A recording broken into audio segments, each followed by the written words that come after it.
ബംഗ്ലാദേശിലെ ജനവിഭാഗത്തിന് അല്ലെങ്കിൽ ബംഗ്ലാദേശി ഒറിജിനായിട്ടുള്ള ജനവിഭാഗങ്ങൾക്ക് നിർണായക സ്വാധീനമുള്ള ഒരു സംസ്ഥാനമാണ് അസം. നമുക്കറിയാം, അസമിലെ ജനസംഖ്യയിൽ ഒരു 10-30% വരുന്ന ഒരു ജനവിഭാഗം ബംഗ്ലാദേശി ഒറിജിനാണ്. ബംഗ്ലാദേശിൽ നിന്ന് കാലാകാലങ്ങളായിട്ട് വന്ന് കുടിയേറി അനധികൃതമായിട്ടും അല്ലാതെയൊക്കെ വന്ന ഒരു ജനവിഭാഗമാണ്. അപ്പോൾ അവരുടെ വോട്ട് കോൺഗ്രസിനെ സംബന്ധിച്ച് വളരെ നിർണായകമാണ്. കാരണം അവിടെ ഒരു AUDF എന്ന് പറയുന്ന ഒരു പൊളിറ്റിക്കൽ പാർട്ടി ഉണ്ട്. ശരിക്കും ഒരു ബംഗ്ലാദേശി ഇമിഗ്രൻ്റ് എന്ന് പറയപ്പെടുന്ന ഒരു വ്യക്തിയാണ് അത് സ്ഥാപിച്ചത്, ബദ്രുദ്ദീൻ അജ്മൽ. അപ്പോൾ ആ ഒരു പൊളിറ്റിക്കൽ പാർട്ടിയുമായിട്ടും നീക്കുപോക്കിനൊക്കെ കോൺഗ്രസ് ശ്രമിക്കുന്നുണ്ടെന്നാണ് അറിയാൻ സാധിക്കുന്നത്.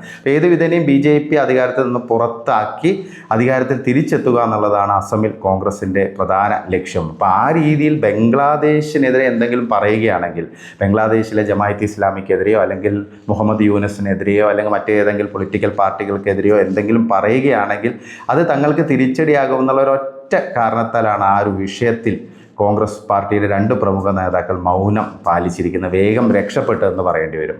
കാരണം ഈ രീതിയിൽ കാര്യങ്ങൾ സത്യാവസ്ഥ പറയുകയാണെങ്കിൽ, അവിടുത്തെ ഹിന്ദു വംശഹത്യക്കെതിരെ അല്ലെങ്കിൽ ന്യൂനപക്ഷ വേട്ടക്കെതിരെ സംസാരിക്കുകയാണെങ്കിൽ അത് ജമാഅത്ത് ഇസ്ലാമി ബംഗ്ലാദേശിലേക്ക് തിരിയും, അല്ലെങ്കിൽ ഇത്തരം മതമൗലികവാദികളിലേക്ക് തിരിയും. അപ്പോൾ ആ ഒരു സാഹചര്യം കോൺഗ്രസ് ആഗ്രഹിക്കുന്നില്ല എന്നുള്ളത്. അപ്പോൾ 4 വോട്ടിന് വേണ്ടി അല്ലെങ്കിൽ അധികാരത്തിന് വേണ്ടി സ്വന്തം രാഷ്ട്രത്തിൻ്റെ താല്പര്യം പോലും സംരക്ഷിക്കാൻ കോൺഗ്രസിന് താല്പര്യമില്ല എന്നുള്ളതാണ് ഒരു അവസ്ഥ.